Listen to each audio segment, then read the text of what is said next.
Latest satellite images naman, makikita po natin patuloy na minomonitor itong low pressure area na huling namatan as of 3 a.m.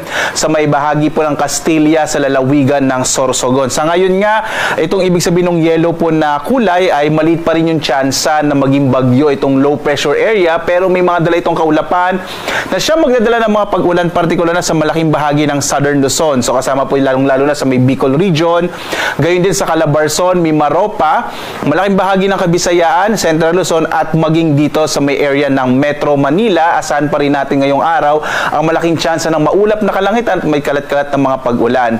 Base rin sa ating pinakahuling mga datos, posibleng itong kumilos, itong low pressure area pakanluran hanggang sa umabot po ito sa may area ng West Philippine Sea. So again, malit pa rin tsansa na maging bagyo, pero asahan pa rin natin na magpapaulan ito, partikular na sa may Southern Luzon at Kabisayaan. Samantala naman, ang easterlies o yung hangin nagmumula sa karagatang Pasipiko pa rin ang inasa natin makaka-apekto sa may bahagi ng Northern Luzon at magdadala ng mga isolated rain showers and thunderstorms, partikular na sa hilagang bahagi ng Luzon. Asahan naman natin yung mga localized thunderstorms sa bahagi ng Mindanao. Maliban nga dito sa low pressure area na ito, ating minomonitor, ay wala tayong binabantayan na anong mga LPA o bagyo sa loob at labas ng Philippine Area of Responsibility sa kasalukuyan.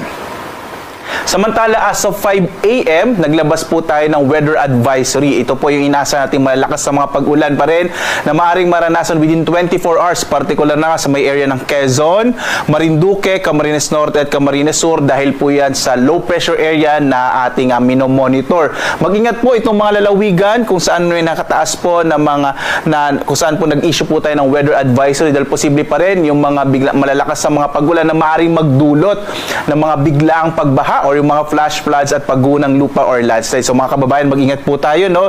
Dahil within the day, posible pa rin yung malalakas sa mga pag-ulan sa bahaging ito ng ating bansa.